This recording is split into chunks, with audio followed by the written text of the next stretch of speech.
Assalamualaikum dan selamat pagi. Selamat datang. Nama saya Muhammad Musa bin Mahidi. So, untuk pagi ini kita akan tengok subjek matematik tambahan tingkatan 4 KSSM bab 1 fungsi. So, saya harap semua yang ada di dalam video ini sihat dan duduk rumah, jangan ke mana-mana sebab keadaan sekarang ini sangat meruncingkan. So, kita teruskan dengan bab 1 matematik tambahan tingkatan 4 untuk subtopik yang pertama. Pada akhir pembelajaran, murid akan dapat yang pertama menerangkan fungsi menggunakan perwakilan grafik dan tata tanda yang betul. Dan yang kedua, menentukan domain dan julat bagi suatu fungsi dengan tepat. Ini tips untuk kita buat ulang kaji ya. Setiap kali kita buat ulang kaji, kita tengok dulu apa hasil pembelajaran kita. So, yang pertama, menerangkan fungsi menggunakan perwakilan grafik. Pastikan setiap kali bila kita dah tahu hasil pembelajaran kita yang ini, selepas kita buat ulang kaji, kita dapat menerangkan fungsi dengan menggunakan perwakilan. Seterusnya, menentukan domain dan julat bagi satu fungsi dengan tepat. Kita terus tengok yang pertama, menerangkan fungsi dengan perwakilan grafik. Okey, fungsi. Mesti ada pelajar yang tertanya-tanya, kenapa kita belajar fungsi ni? Apa gunanya dalam kehidupan seharian? Betul tak? So, sebenarnya fungsi dalam kehidupan seharian ini sangatlah banyak. Yang pertama sekali, bagi mengira gaji seseorang pekerja. Katakanlah kamu tadi bekerja sebagai seorang juruang sambilan. Lepas itu, gaji kamu dibayar mengikut jam. Satu hari katakanlah dibayar RM50. Orang yang bekerja sambilan tak sama macam bekerja tetap. Untuk bekerja sambilan ini, jumlah gaji yang dibayar mengikut bilangan hari dia turun kerja. So, maksudnya dekat sini, macam mana kita nak kira jumlah gaji yang dia dapat? Kita ikut bilangan hari dia turun bekerja. Dekat situ juga dia sebenarnya sudah menggunakan konsep fungsi. Seterusnya, bila kita membeli buah-buahan atau membeli barang-barangan dekat supermarket juga pun dikira menggunakan fungsi sebenarnya. Contohnya dekat sini buah durian.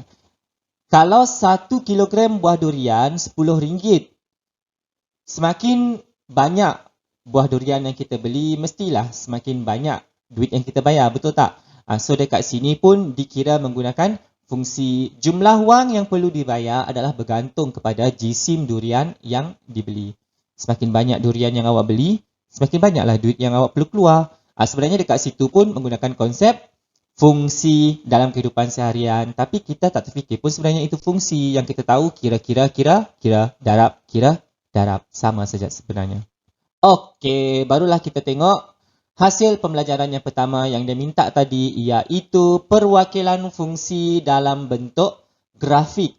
Grafik dekat sini saya merahkan. Apa maksud grafik ni sebenarnya? Maksudnya dia boleh diwakilkan dalam bentuk yang pertama sama ada gambar rajah ataupun lukisan ataupun graf. Asalkan dia menggunakan grafik. Senang cakap grafik ni lukisan lah macam itu. Okey, yang pertama. Lukis graf Y sama dengan 2X tambah 1. Diberi dekat sini nilai X dan nilai Y di dalam jadual. Nilai X 1, 3, 5 dan 7. Manakala nilai Y pula 3, 7, 11, 15. So, dekat sini dia sudah bagi kita nilai X dan nilai Y dan soalan minta kita lukis. Bila soalan minta lukis, maksudnya kita menggunakan skala yang betul. Lakar dan lukis dua benda yang berbeza. Kalau lakar, awak lukis sahaja dengan menggunakan nilai-nilai sahaja. Untuk lukis, mesti guna skala yang betul. So, dekat sini saya sudah lukis. So, apabila X sama dengan 1, semua ingat kan macam mana nak plot graf kan?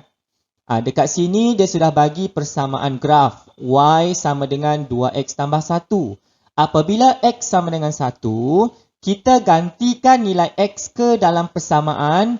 Bila kita ganti 2 darab 1 tambah 1, makanya kita akan dapat nilai Y sama dengan 3. So, kita plotkan apabila X sama dengan 1, Y kita dapat 3. So, apabila X sama dengan 3, kita gantikan ke dalam persamaan 2 darab 3 tambah 1, makanya kita akan dapat nilai Y sama dengan 7. Kita plotkan di dalam graf apabila X sama dengan 3, ini ialah X dan Y sama dengan 7, ini ialah Y. So, X 5, Bila kita ganti, kita dapat Y11. Kita plotkan dalam graf. Okey, lepas itu apabila X sama dengan 7, kita gantikan ke dalam persamaan, kita akan dapat Y sama dengan 15. Selepas kita dapat semua titik tadi, kita garis. Dia minta graf kan? So, kalau graf maksudnya kita garis. Okey, so dekat sini sebenarnya apa yang awak buat ini adalah suatu fungsi. Ini dalam bentuk graf. Soalan minta dalam perwakilan grafik. Yang ini saya rasa awak sudah belajar masa tingkatan 3. Kalau dalam bentuk grafik, dia lebih dikenali sebagai gambar rajah anak panah. Yang ini saya rasa awak dah belajar masa tingkatan 3 dulu. Gambar rajah anak panah, so awak mesti lukis poligon tertutup. Dia tak semestinya ikut bujur, sini ikut bujur. Sebenarnya dia asalkan tertutup. Lepas itu awak mesti label. Labelkan apa? So kalau ini ialah X, letaklah sebagai set X. Lebih senanglah.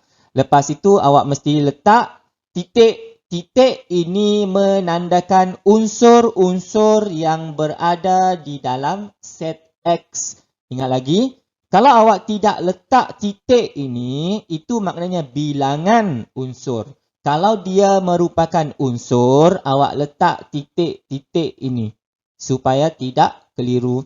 Lepas itu untuk set Y pula, awak lukis dalam poligon tertutup. So dekat sini saya lukis satu bujur sebab senang, kemas dan cantik. 3, 7, 11 dan 15 sama juga seperti yang sebelah ini tadi. Awak labelkan.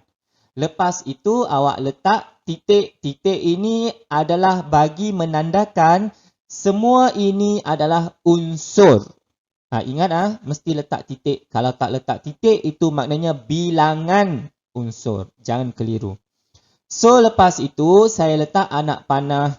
Kenapa anak panah? Sebab apabila nilai X bersamaan dengan 1, dia memetakan, dengar tu, dia memetakan kepada 3 dalam set Y. Itu cara dia. Apabila X sama dengan 3, dia memetakan kepada nilai 7 dalam set Y. Set nombor 5 memetakan kepada 11, 7 memetakan kepada 15. Inilah kita panggil sebagai perwakilan grafik ataupun lebih dikenali sebagai gambar rajah anak panah. Kenapa anak panah? Sebab yang kita pakai dekat sini, anak panah. Unsur dalam set X memetakan kepada hanya satu unsur dalam set Y. Ingat lagi maksud fungsi yang awak dah belajar sebelum ini. Fungsi kan dia ada beberapa, ada dua. Yang pertama, hubungan satu dengan satu, hubungan banyak dengan satu. Dia mesti setiap objek, dia hanya memetakan kepada hanya satu unsur dalam set Y. Dia memetakan kepada hanya satu. Dia tak boleh memetakan banyak. Dan hubungan ini dikenali sebagai fungsi ataupun pemetaan. Tapi boleh je kita nak guna fungsi pun boleh, nak guna pemetaan pun boleh. Tapi biasanya kita guna fungsi. Tapi cara kita baca dia tadi. 1 memetakan kepada 3. 3 memetakan kepada 7. 5 memetakan kepada 11 dan seterusnya. Okey ke tidak? Ini ialah fungsi dalam perwakilan grafik. Nama dia gambar rajah anak panah. So seterusnya kita tengok perwakilan fungsi dalam tata tanda. Apa benda tata tanda? Nama dia pun sudah tata tanda, mestilah kita buat dalam tata tanda. Kita masih guna contoh yang sama supaya awak boleh buat perkaitan. Macam mana dalam bentuk gambar rajah, macam mana dalam bentuk tata tanda. Masih yang sama. Sekarang kita tengok macam mana kita nak wakilkan dalam bentuk tata tanda. So dekat sini, inilah tata tanda fungsi yang biasa kita gunakan ialah F.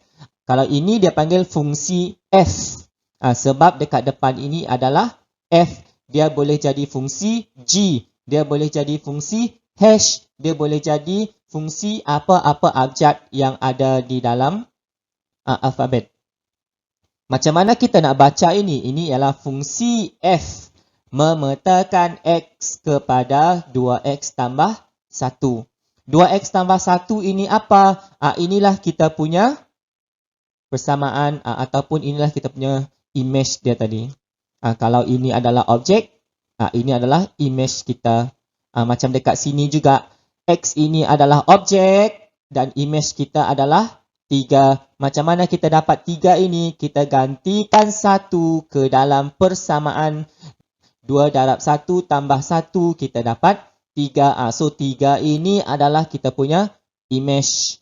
Sama juga dengan ini. So set x kita letak dalam bentuk tata tanda set 1, 3, 5, 7 dan set y dalam bentuk tata tanda set 3, 7, 11, 15. Bila kita gantikan nilai x sama dengan 1, kita akan dapat image kita adalah 3. Dekat sini tadi. Objek kita ialah 1, image kita ialah 3. Dan seterusnya, apabila objek kita ialah 3, image kita ialah 7. Apabila objek kita 5, image kita 11.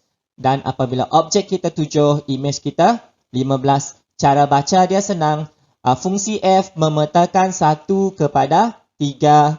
Fungsi f memetakan 3 kepada 7. Fungsi f memetakan 5 kepada 11. Fungsi f memetakan 7 kepada 15. So inilah sebenarnya dalam bentuk tata tanda fungsi. Tata tanda fungsi ini dia tak semestinya f. Dia boleh jadi g, h, l, m, l. Tak ada. M, N, asalkan dia letak huruf macam ini. Biasanya huruf kecil lah. Bolehlah jadi apa-apa huruf pun. So dekat sini, inilah notation dia, cara menulis dalam bentuk tata tanda fungsi f memetakan x kepada y. Ataupun awak boleh ungkapkan dalam bentuk, ini dalam bentuk tata tanda juga. Cuma cara tulis dia berbeza. F, cara baca dia tetap sama. Fungsi f memetakan x kepada y. Okey, y tadi, apakah nilai y? Apakah persamaan y? Y diberi dalam graf tadi, dekat sini dia kata y sama dengan 2x tambah 1. Makanya, awak boleh gantikan nilai y ini sama dengan 2x tambah 1. Sebab kita nak terjemahkan. Kalau ini adalah objek, ini adalah image kita. Macam mana kita nak cari image kita? Kita gantikan nilai x. Ini x. Macam dekat sebelah ini tadi. X kita ialah 1, kita gantikan nilai x. Makanya kita dapat nilai y. Y kita ialah 3. So, bila kita gantikan dekat sini, x kita ialah 1. 2 darab 1 tambah 1 kita akan dapat 3. Sebab itu kita dapat nilai y sama dengan 3. So inilah kita punya image dekat sini. Okey. Kita boleh teruskan. Dengan ini x ialah objek dan 2x tambah 1 ialah image. Saya dah cakap banyak kali dah tadi sebelum kesimpulan ini. Okey? Okey, kita teruskan.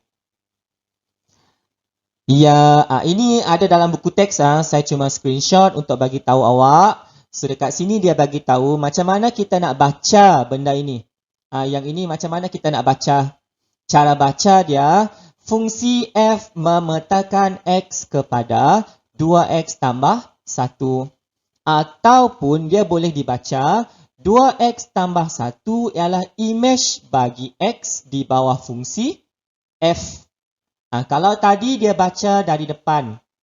Kalau baca dari sini, dari kiri ke kanan, dia dibaca sebagai fungsi f memetakan x kepada 2x tambah 1. Kalau dibaca daripada belakang, 2x tambah 1 ialah image bagi x di bawah fungsi f. Sama saja. So, yang ini ialah dalam bentuk, apa ini? Ya, dalam bentuk grafik gambar rajah anak panah. Dibaca sebagai 2x tambah 1 bagi 1 ialah 3. Itu cara dia. Yang ini ada dalam buku teks. Awak boleh rujuk buku teks sebagai ulang kaji. Dekat sini saya letak sahaja supaya macam awak maklum